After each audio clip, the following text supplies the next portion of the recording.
AT24/7 news కి స్వాగతం. ముందుగా ముఖ్యాంశాలు. వైసీపీ పాలనలో అవినీతిపై 4 ఏళ్లలో 8,03,612 ఫిర్యాదులు. శ్రీ నాదెండ్ల మనోహర్. కావలి ప్రజాగళం సభలో టీడీపీ అధినేత నారా చంద్రబాబు నాయుడు.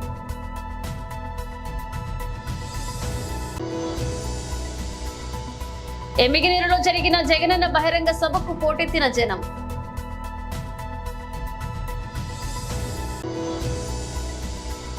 ప్రత్యక్ష ప్రసారం మాజీ మంత్రి MLA Harish Rao. BRS party Siddipet assembly నియోజకవర్గ కేడర్ సమావేశం. జనసేన పార్టీ రాజకీయ వ్యవహారాల committee chairman Nadendla Manohar media సమావేశం నిర్వహించారు. ఈ సందర్భంగా ఆయన మాట్లాడుతూ మీడియాలో వస్తున్న అవినీతి అంశాలపై ఏసీబీ స్పందించాలని డిమాండ్ చేశారు. ఉపాధ్యాయుల బదిలీలో కోట్ల రూపాయల కుంభకోణం జరిగిందన్నారు. ఏసీబీ టోల్ ఫ్రీ నెంబర్ 144000కి 8.03 లక్షల ఫిర్యాదులు వచ్చాయని వెల్లడించారు. మంత్రులపైన వారి కార్యాలయాలపైన 2.06 లక్షల అవినీతి ఫిర్యాదులు వచ్చాయని తెలియజేశారు. ఇక ఎమ్మెల్యేలపై 4.39 లక్షల ఫిర్యాదులు వచ్చాయన్నారు. ఇక ఈ ఫిర్యాదులపై ఏసీబీ అధికారులు ఏం చర్యలు తీసుకున్నారని నాదెండ్ల మనోహర్ ప్రశ్నించారు. తమకు అందే ఫిర్యాదులపై ప్రతి ఏటా మీడియాకు చెప్పే ఏసీబీ గత కొన్నేళ్లుగా బయటికి చెప్పడం లేదని ఆరోపించారు. ఎన్ని ఫిర్యాదులు వచ్చాయో, ఎన్ని కేసులు నమోదయ్యాయో ఏసీబీ ఇప్పటికైనా వెల్లడించాలని స్పష్టం చేశారు. అందరూ నమస్కారం అండి. రాష్ట్రంలో గత 5 సంవత్సరాలుగా జగన్మోహన్ రెడ్డి గారు ముఖ్యమంత్రి అయిన తర్వాత రాష్ట్ర ప్రభుత్వం కానివ్వండి, వైఎస్ఆర్సీపీ పార్టీ నాయకులు కానివ్వండి, అదేవిధంగా సలహాదారులు కానివ్వండి, 24 గంటలు 365 రోజులు చాలా అద్భుతమైన ప్రభుత్వం అని, ఇటువంటి పరిపాలన ఎవరు కూడా ఊహించలేదని, రాష్ట్ర ప్రజల కోసం అంకిత భావంతో పనిచేస్తున్న ఏకైక ముఖ్యమంత్రి జగన్మోహన్ రెడ్డి గారని పదే పదే చెప్పుకుంటూ వస్తున్నారు. ముఖ్యమంత్రి గారేమో మొన్న ఎన్నికల ప్రచారంలో భాగంగా రాష్ట్రంలో ఇప్పుడు వరకు ఈ 5 సంవత్సరాల్లో 130 సార్లు బటన్ నొక్కానని, 130 సార్లు బటన్ నొక్కినా ఒక్క రూపాయి కూడా అవినీతి జరగలేదని సెల్ఫ్ సర్టిఫికెట్ ఇచ్చుకున్నారు. ఆయన ఎవరు ఆయన అడగలేదు, ఆయనే స్వయంగా బహిరంగ సభలో ఒక సర్టిఫికెట్ ఇచ్చుకున్నారు. రూపాయి కూడా అవినీతి జరగలేదు మా ప్రభుత్వంలో, 130 సార్లు మేము బటన్ నొక్కామని. ఇది ఎంత అవాస్తవమో, ఎంత సత్యదూరమో చిన్న పిల్లవాడిని అడిగినా కూడా రాష్ట్రంలో సామాన్యుడు పడుతున్న ఇబ్బందుల గురించి, ప్రతి రంగంలో కూడా వాళ్ళు పడుతున్న కష్టాలు, అవినీతితోటి ఎంత ఇబ్బంది పడ్డారో ప్రతి ఒక్కరు కూడా వివరించుకుంటూనే వస్తూ ఉన్నారు. పత్రికల్లో పుంఖానుపుంఖాలుగా ప్రతిరోజు మీరందరూ జర్నలిస్టుగా మీరు చేస్తున్న డ్యూటీ ప్రజలకి తెలిసే విధంగా మీరు ఒక ప్రయత్నం చేస్తూనే వచ్చారు. ప్రతిపక్ష పార్టీలుగా జనసేన పార్టీ మేము కొన్ని శాఖలు జరుగుతున్న అవినీతి గురించి ఆధారాలతో సహా అనేక సందర్భాల్లో పత్రికా విలేకరుల సమావేశం ఏర్పాటు చేసి మేము ప్రజల ముందుకు పెట్టాం వివరాలు. ఈ రోజున ముఖ్యమంత్రి గారు చెప్పిన మాటలు చూసి ఆశ్చర్యపోయి, గతంలోనే మేము చెప్పాం, అనేక అంశాలపైన చాలా లోతుగా విశ్లేషించి సమాచారం సేకరించి జనసేన పార్టీ ఒక ప్రయత్నం, ఈ ప్రభుత్వంలో పనితీరు మారుతుందని, ముఖ్యమంత్రి ఆలోచన విధానంలో ఒక మార్పు వస్తుందని, అంతిమంగా రాష్ట్ర ప్రజలకి మేలు జరుగుతుందని ఒక ప్రయత్నం మేము చేస్తూనే వచ్చాం. కావలి ప్రజాగళం సభలో టీడీపీ అధినేత నారా చంద్రబాబు నాయుడు మాట్లాడారు. ఇక కావలి ప్రజాగళం మీటింగ్ లో చంద్రబాబు నాయుడు మాట్లాడారు. ఈరోజు ఏం తమ్ముళ్ళు మీ ఉత్సాహం చూస్తా ఉంటే, ఏమమ్మా ఆడబిడ్డలు మీ ఉత్సాహం చూస్తా ఉంటే నాకే అర్థం కావడం లేదు. పక్కనే సముద్రం ఉంది కానీ సముద్రాన్ని మరిపించే విధంగా జన సముద్రం ఈ కాలంలో మధ్యాహ్నమే నేను బనగానపల్లిలో మీటింగ్ పెట్టాను. బనగానపల్లి అదిరిపోయింది. కావలికొచ్చాను, కావలి దద్దరిల్లిపోయింది. ఇది చూసిన తర్వాత సైకో జగన్కి ఏమవుతుంది ఏమవుతుంది ఏమవుతుందమ్మా మీరు చెప్పాలి, తమిళలో మీరు చెప్పాలి. రాత్రికి నిద్ర రాదు, టీవీలు పగలు కొడతాడు, కనపడితే వాళ్ళు ఏం చేస్తారో నాకు తెలియదు. నేను ఒకటే చెప్తున్నా, చేసిన పాపాలు ఊరికే పోవు. ఏపీ సీఎం జగన్ కర్నూలు జిల్లా ఎమ్మిగనూరులో మేమంతా సిద్ధం సభలో ఉద్వేగభరితంగా ప్రసంగించారు. మే 13న జరగబోయేది ఎన్నికల కురుక్షేత్రమని అభివర్ణించారు. పేదలకు పెత్తందారులకు మధ్య యుద్ధమని, పేదలంతా ఒకవైపు పెత్తందారులు మరొక వైపు అని పేర్కొన్నారు. కూటమి పేరుతో కుట్రలు చేస్తున్న మోసగాళ్లను నమ్మవద్దని సీఎం జగన్ ప్రజలకు పిలుపునిచ్చారు. పొత్తులు జిత్తులు కుట్రలు కుతంత్రాలను ఎదుర్కొంటూ పేదలకు అండగా నిలిచేందుకు నేను సిద్ధంగా ఉన్నాను. జెండాలు జతకట్టిన పెత్తందారులను ఓడించేందుకు మీరు సిద్ధమా అని ప్రశ్నించారు. రానున్న ఎన్నికల్లో పేదల వ్యతిరేకులను ఓడించండి, ఎన్నికల్లో గెలిచేది మనమే, కుట్రలు మనల్ని అడ్డుకోలేవని ధీమా వ్యక్తం చేశారు.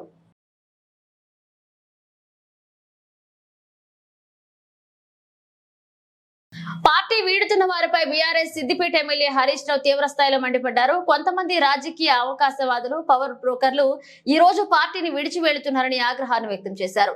మన పార్టీ పెట్టినప్పుడు కూడా 10 మంది మాత్రమే ఉన్నారని, ఆ సమయంలో తెలంగాణ వచ్చేది లేదు సచ్చేది లేదని వెటకారం చేశారని, కానీ కేసీఆర్ కోట్లాడి తెలంగాణ తెచ్చారన్నారు. ఉద్యమం సమయంలో కూడా కాంగ్రెస్ పార్టీ రాత్రికి రాత్రి ఎమ్మెల్యేలను కొనుగోలు చేసి తీసుకెళ్లిందని ఆరోపించారు. నాయకులను కొంటున్నారని, కానీ కార్యకర్తలను తెలంగాణ ప్రజలను వారు కొనలేరని వ్యాఖ్యానించారు. శుక్రవారం దుబ్బాకలో నిర్వహించిన సభలో హరీష్ రావు పాల్గొన్నారు. ముఖ్యంగా సిద్దిపేట నియోజకవర్గ ఉద్యమకారులందరికీ పేరు పేరున నమస్కారం తెలియజేస్తాం. మా సిద్దిపేట జర్నలిస్ట్ సోదరులకు కూడా నా హృదయపూర్వక నమస్కారం తెలియజేస్తా ఉన్నా. మా కళాకారుల కళాంజలి రాజేష్ ఆధ్వర్యంలో వచ్చిన మా కళాకారులకు ప్రత్యేకమైనటువంటి అభినందనలు, కృతజ్ఞతలు. మిత్రులారా, మరి బీఆర్ఎస్ పార్టీకి పుట్టిన ఇల్లు మన సిద్దిపేట, మన మెదక్ జిల్లా. మీరందరూ నిన్న మొన్న చూస్తా ఉన్నారు. ఉద్యమంలో మనందరం పోరాడి కానే కాదు రానే రాదన్న తెలంగాణ మన కేసీఆర్ తెచ్చిపెట్టిండు. కేసీఆర్ లేని తెలంగాణ ఉద్యమం ఉన్నదా? కేసీఆర్ లేకుండా తెలంగాణ రాష్ట్రాన్ని ఊహించగలుగుతామా? ఆనాడు రానే రాదన్న తెలంగాణను కేసీఆర్ పోరాడిండు, మనకు తెచ్చిపెట్టిండు. అప్పుడు కూడా తెలంగాణ ఉద్యమం చేసేటప్పుడు రాత్రికి రాత్రి కాంగ్రెస్ నాయకులు కేసీఆర్ చుట్టూండే నాయకులను ఎత్తుకుపోయింది. కరీంనగర్ జడ్పీ చైర్మన్ రాజేశ్వరరావు గారు ఉంటే అప్పుడు మన సిద్దిపేట ఉప ఎన్నిక అవుతుంది, ఆయనను లావట్టుకొని వెళ్ళిపోయింది.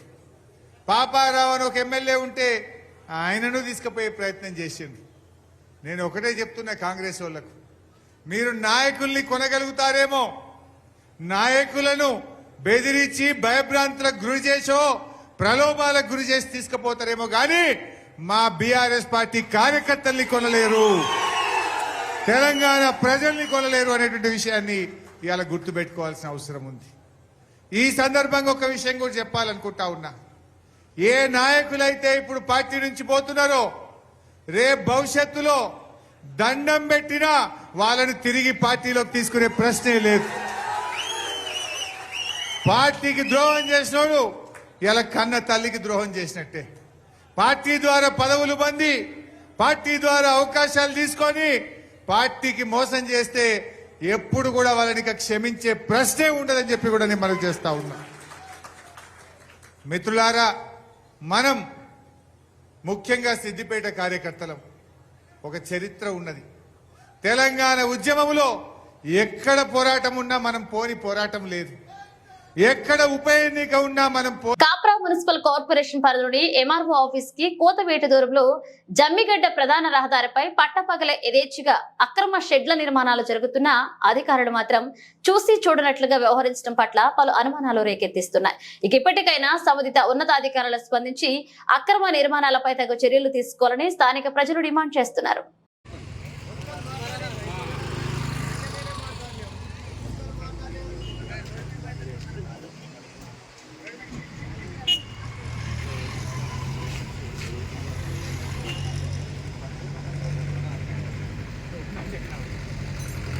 జమ్మలమడుగు నియోజకవర్గం నుండి తెలుగుదేశం పార్టీ కడప పార్లమెంట్ అభ్యర్థిగా ఎంపిక చేసినందుకు జాతీయ అధ్యక్షుడు నారా చంద్రబాబు నాయుడు గారికి, జాతీయ ప్రధాన కార్యదర్శి నారా లోకేష్ బాబు గారికి, రాష్ట్ర అధ్యక్షులు అచ్చెన్నాయుడు గారికి కృతజ్ఞతలు తెలియజేస్తున్నాను. ఈ సందర్భంగా 7 నియోజకవర్గాల నాయకులకు, కార్యకర్తలకు, మరి ముఖ్యంగా జనసేన, బీజేపీ నాయకులకు కూడా నా కృతజ్ఞతలు. ఎన్నికల్లో కడప ఎంపీగా విజయడంకా మోగిస్తారని ఆయన చెప్పుకొచ్చారు.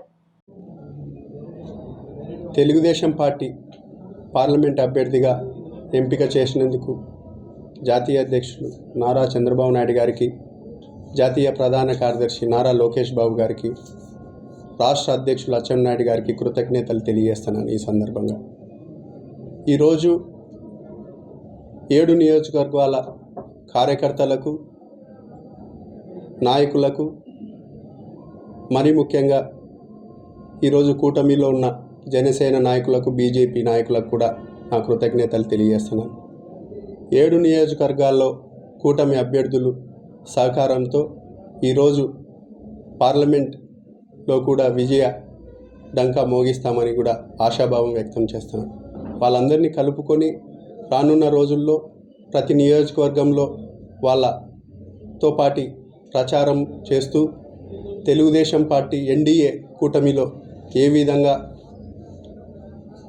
నరేంద్ర మోడీ గారు ఏ విధంగా ఈ 10 ఏళ్లలో డెవలప్మెంట్ చేసినారు, చంద్రబాబు నాయుడు గారు విజన్ ఏ విధంగా ప్రజల్లోకి తీసుకొని పోవాలి, జనసేన నాయకుడు స్వచ్ఛందమైన మనసు, ప్రజా వ్యతిరేక ఓటు చీలకోకుండా ఆయనతోనే తొలి ప్రయత్నంగా ఆయన నోట్లోంచి వచ్చిన తర్వాతనే పార్టీలు జెండాలు వేరైనా ఎజెండా ఒకటే అని పవన్ కళ్యాణ్ గారు ఒక నినాదం తీసుకోవడం, దాంతో చంద్రబాబు నాయుడు గారు, పవన్ కళ్యాణ్ గారు బీజేపీతో కూటమై రేపు రానున్న 2024 ఎలక్షన్స్లో చంద్రబాబు నాయుడు గారిని ముఖ్యమంత్రి చేసుకోవాలనే ఒక దృఢ సంకల్పంతో ఈ కూటమి ఏర్పాటు కావడం జరిగింది. కాబట్టి కడప జిల్లాలో ఈరోజు ఎంపీ అభ్యర్థిగా నన్ను ప్రకటించినందుకు మరొకసారి జాతీయ అధ్యక్షుడు నారా చంద్రబాబు నాయుడు గారికి, జిల్లా అధ్యక్షులు రెడ్డప్ప గారి శ్రీనివాసరెడ్డి గారికి, 7 నియోజకవర్గాల కూటమి అభ్యర్థులకు హృదయపూర్వక నమస్కారాలు తెలియజేసుకుంటున్నా, కృతజ్ఞతలు తెలియజేసుకుంటున్నా. వాళ్ళ సహకారంతోనే రేపు ఎంపీ పార్లమెంట్ కడప ఎంపీని మేము విజయదంకాలో మోగిస్తామని కూడా తెలియజేస్తున్నాం. వికారాబాద్ జిల్లా బొమ్రాస్పేట మండలం బుర్హాన్పూర్ గ్రామంలో 2వ రాత్రి శ్రీ మునిరంగ స్వామి వీధి నాటకం అంగరంగ వైభవంగా జరిగింది. ఊరాడమ్మ మైసమ్మ పోతురాజుల వేషధారణలతో, బోనాలతో, డప్పు మొత్తంతో దేవతలు ఈ విధంగా ఉన్నారు అనేది సమాజానికి తెలియపరిచే విధంగా వేషధారణ వేసి అందరినీ ఆకట్టుకున్నారు. రోజు రోజుకు మన వీధి నాటకాలు గ్రామంలో వీధి నాటకాలు కనుమరుగైపోతుండడం వల్ల మన భవిష్యత్ తరాల పిల్లలకు తెలియచేయడానికి ఇది ఎంతో నైపుణ్యం తెలుస్తుందని, అలాగే గ్రామీణ యువకులు తెలుసుకోవడం జరిగింది.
రాజేంద్ర నగర్ లో రెచ్చిపోయిన కొబ్బరి బొండాల వ్యాపారి మున్సిపల్ సిబ్బందిపై రాళ్ల దాడి చేశారు. జీటీలో ఉన్న రాజేంద్ర నగర్ జీహెచ్ఎంసీ ఎన్ఫోర్స్మెంట్ ఉద్యోగులపై రాళ్ల వర్షం కురిపించారు. విచక్షణ రహితంగా రాళ్లతో అధికారులపై దాడి చేసిన వ్యాపారి అతని అనుచరులు 202 PVNR పిల్లర్ వద్ద ఫుట్పాత్ పై వ్యాపారం కొనసాగించవద్దు అన్న పాపానికి రౌడీలా రెచ్చిపోయారు వ్యాపారులు. నోటికి వచ్చినట్లుగా బూతులు తిడుతూ రాళ్లతో దాడి చేశారు. రాజేంద్ర నగర్ పోలీస్ స్టేషన్ లో ఫిర్యాదు చేశారు. బాధిత అధికారులు కేసు నమోదు చేసి దర్యాప్తు చేస్తున్నారు పోలీసులు.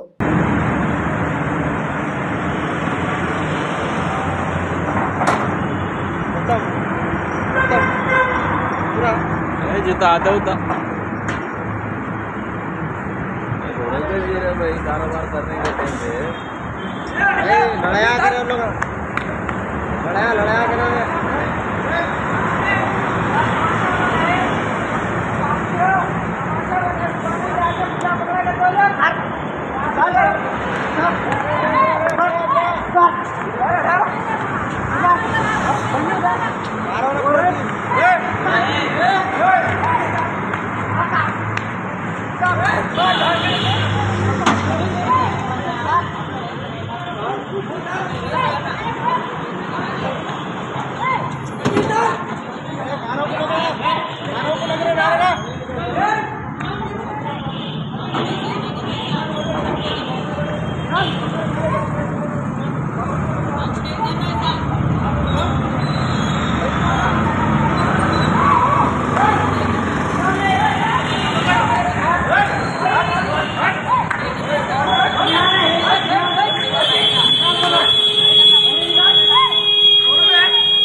మెదక్ జిల్లా వెల్దుర్తి మండలం కేంద్రంలో పవిత్ర రంజాన్ మాసం పురస్కరించుకుని ఇఫ్తార్ విందు ఏర్పాటు చేశారు. కాంగ్రెస్ పార్టీ నాయకులు హౌసుల మల్లేష్ ఏర్పాటు చేసిన ఇఫ్తార్ విందు కార్యక్రమానికి మండల పరిధిలోని ముస్లిం మైనారిటీ సోదరులు హాజరయ్యారు. ఈ కార్యక్రమానికి టీపీసీసీ రాష్ట్ర కార్యదర్శి నరసాపూర్ నియోజకవర్గ కాంగ్రెస్ ఇన్ఛార్జ్ ఔల రాజిరెడ్డి ముఖ్య అతిథిగా హాజరయ్యారు. రంజాన్ మాసం సందర్భంగా ముస్లిం మైనారిటీలతో కలిసి ఉపవాస దీక్ష విరమణ చేశారు.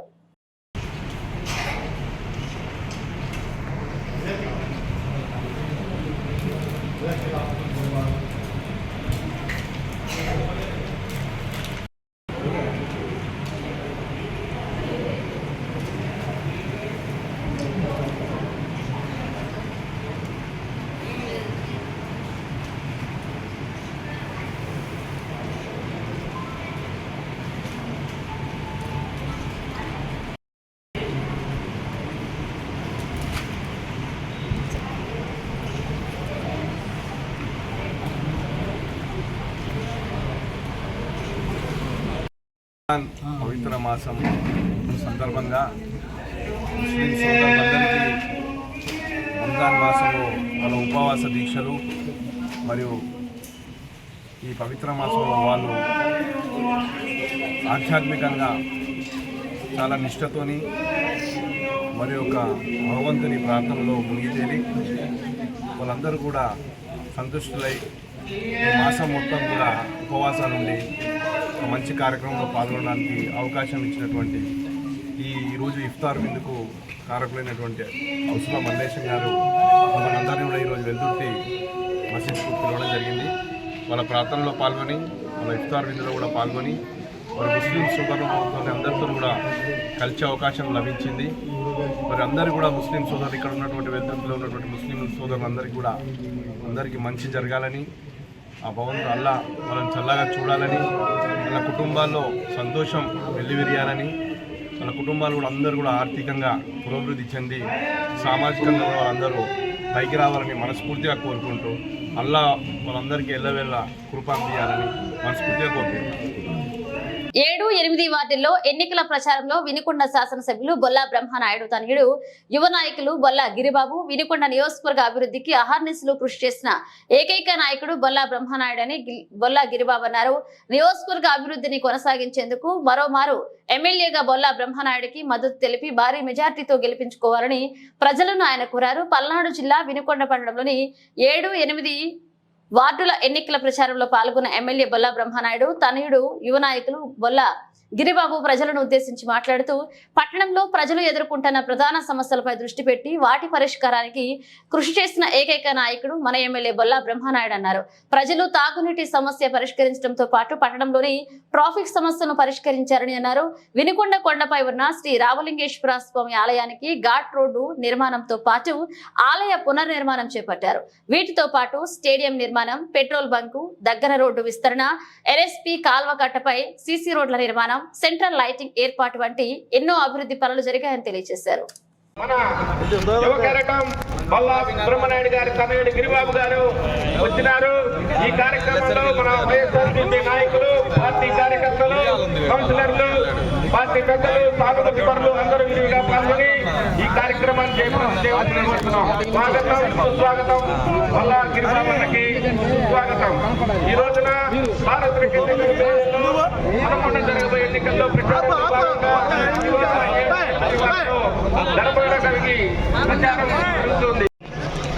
ఇక్కడ వార్డ్ ఇన్ఛార్జిగా పులిపాటి రామారావు గారు, అలాగే బూత్ కమిటీ సభ్యులు మన చరణ్ వాళ్ళ మిత్రబృందం, అలాగే ఇక్కడికి వచ్చిన మన వైసీపీ నాయకులు, కార్యకర్తలు, కౌన్సిలర్లు అందరికి కూడా పేరు పేరున ధన్యవాదాలు. ఈరోజు 2024 మే 13వ తారీఖున సార్వత్రిక ఎన్నికలు జరగబోతూ ఉన్నాయి. ఈ ఎన్నికల్లో భాగంగా ప్రచారం నిమిత్తం ఈరోజు ఈ వార్డులో తిరగటం, ఈ వార్డులో లాస్ట్ టైం మున్సిపల్ ఎలక్షన్ టైంలో మేము తిరిగాము, మంచి స్పందన ఉంది. ఇక్కడ కార్యకర్తలందరూ కూడా కలిసికట్టుగా పనిచేశారు.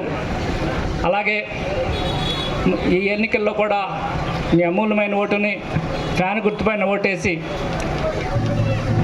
మన ఎమ్మెల్యే బ్రహ్మనాయుడు గారికి, అలాగే ఎంపీ అనిల్ కుమార్ యాదవ్ గారికి ఓటు వేసి అఖండమైన మెజారిటీతో గెలిపించాలని ఈ సందర్భంగా కోరుకుంటా ఉన్నాను.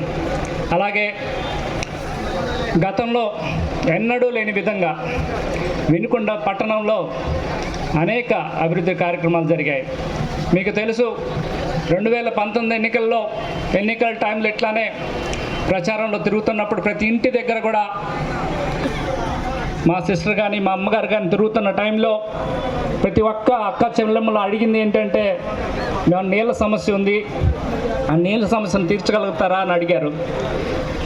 వచ్చిన 4-5 నెలల్లోనే మన ఎమ్మెల్యే గారు ఈ వాటర్ సమస్యని శాశ్వత పరిష్కారం చూపే మధ్య ముగించే ముందు హెడ్లైన్స్ మరోసారి. వైసీపీ పాలనలో అవినీతిపై 4 ఏళ్లలో 8,03,612 ఫిర్యాదులు. శ్రీ నాదెండ్ల మనోహర్. కావలి ప్రజాగళం సభలో టీడీపీ అధినేత నారా చంద్రబాబు నాయుడు.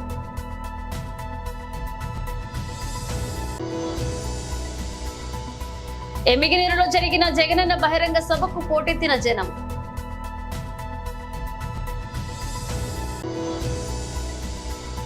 ప్రత్యక్ష ప్రసారం మాజీ మంత్రి MLA Harish Rao, BRS party Siddipet assembly నియోజకవర్గ కేడర్ సమావేశం. ఇవి ఇప్పుడు అప్డేట్స్. మన అప్డేట్స్ తో మళ్ళీ కలుద్దాం.